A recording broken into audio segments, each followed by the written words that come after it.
कर्नाटक की काबीना में रद्दोबदल का मामला, कैबिनेट में कम से कम 4 मुस्लिम नुमाइंदों को शामिल किया जाए।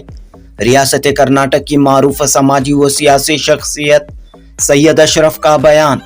शिवमोगा के दौरे पर आए सैयद अशरफ ने कहा कि जिस अंदाज में मुसलमानों ने कांग्रेस हुकूमत की, कांग्रेस पार्टी की तायद की है और मुस्लिम आबादी को ध्यान में रखते हुए कम से कम 4 मुस्लिम नुमाइंदे कैबिनेट में शामिल किए जाएं और बोर्ड और कॉरपोरेशनों में 15% मुस्लिम तबके को नुमाइंदगी दी जाए। सैयद अशरफ ने कहा कि कांग्रेस अगर मुसलमानों को नज़रअंदाज करती है तो इसका खामियाजा भुगतना पड़ेगा। सैयद अशरफ ने उन लीडरों को चेतावनी दी कि उन लीडरों को मुतनब्बे किया कि जो ये कहते हैं कि मुसलमानों के पास कांग्रेस के सिवा कोई ऑप्शन नहीं है। पेश है सैयद अशरफ का ये बयान। जनूबी हिंद न्यूज़ रिपोर्ट।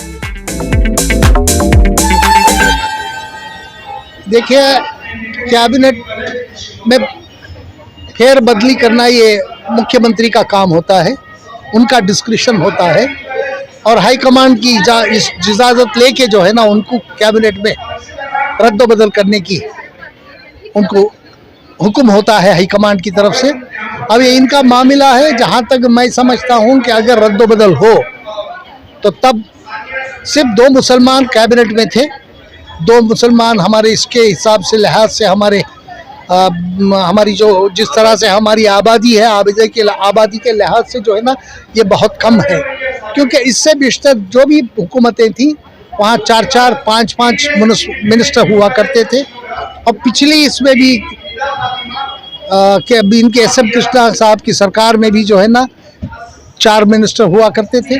और मैं चाहता हूं कि हमारी अब सिद्धरामैया की सरकार भी 2 की बजाय एटलीस्ट जो है ना हम लोगों को 4 मुस्लिम रहनुमाओं की कैबिनेट में शमूलियत होनी चाहिए। उनकी 4 लोगों को जो अच्छे हैं, पढ़े लिखे हैं, जो कौम का दर्द रखते हैं, ऐसे लोगों को शामिल करने की मैं उनसे गुजारिश करता हूँ। सर, कैबिनेट में विज़रा की शमूलियत के साथ साथ डीसीएम का भी मुतालिबा हो रहा है, तो डीसीएम के क्या इम्कानात हैं इस तरह? देखिए, इसके तो मुझे कोई इल्म नहीं है, क्योंकि जहाँ तक मुझे मालूम है डीसीएम एक ही है आज की तारीख में। जब डीसीएम का इंतखाब हो रहा था, जब सरकार आई थी, डीसीएम का इंतखाब हुआ था, तो उस टाइम भी ये मुतालबा हुआ था। उस वक्त पे हाई कमांड ने ये फैसला लिया था कि डी.के. शिव कुमार के अलावा और कोई डीसीएम नहीं होगा। और मुझे ये नहीं लगता कि इसको बदलेंगे हाई कमांड, क्योंकि जब इख्तियार का ये था, गड़बड़ हो रहा था, डी.के. शिव कुमार साहब का क्लेम था चीफ मिनिस्टर के लिए, तब हाई कमांड ने एक फ़ैसला लिया था और फैसले में ये कहा था कि सिर्फ उस वक्त एक डीसीएम होगा और एक चीफ मिनिस्टर होगा, उसके अलावा और कोई नहीं होगा। तो शायद इसको ये बरकरार रखेंगे। जहाँ तक मुझे मालूम है, अगर कोई चेंजेस चीफ मिनिस्ट्री में कोई चेंजेस हो तो तब और बात है, तब मांग रखना पड़ेगा। पूरा मुल्क जानता है कि कर्नाटक में कांग्रेस हुकूमत के आने के लिए मुसलमानों का कंट्रीब्यूशन, खासतौर से मुसलमानों का कंट्रीब्यूशन 90% तक रहा है। इसके बावजूद आज भी मुसलमानों के जो बड़े मसाइल हैं, जैसे रिजर्वेशन में क्लैरिफिकेशन जो है अब तक नहीं मिला है।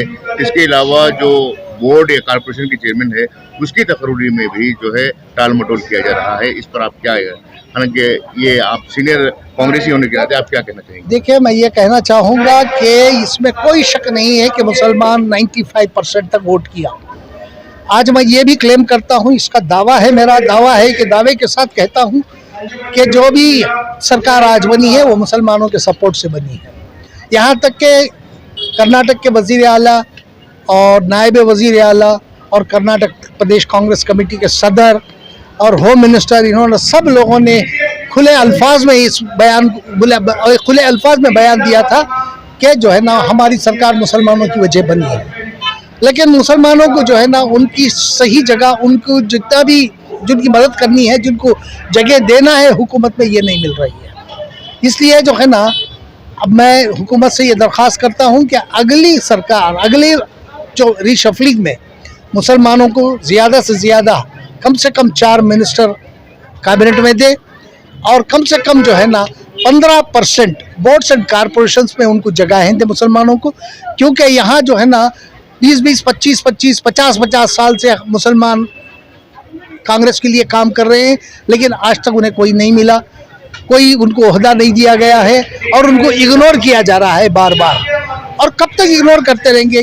क्या ये कांग्रेस वालों को सिर्फ मुसलमानों के वोटों की ज़रूरत है? मुसलमानों के जब वोट हासिल करते हैं तो कांग्रेस क्यों मुसलमानों को भूल जाती है? कांग्रेस को भूलना नहीं चाहिए। अगर इस दफे दोबारा कांग्रेस ने ऐसी गलती की, इसका खिमाजा कांग्रेस को भुगतना पड़ेगा।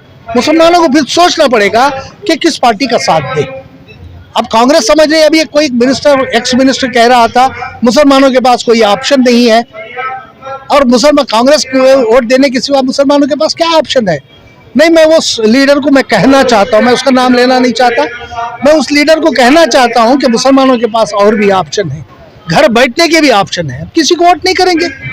अगर इसी तरह मुसलमानों को आप लोग इग्नोर करते रहेंगे और मुसलमानों के सिर्फ वोट लेके जो है ना उनको किनारा कर रहे हैं, तो ये बर्दाश्त नहीं करेंगे हम लोग।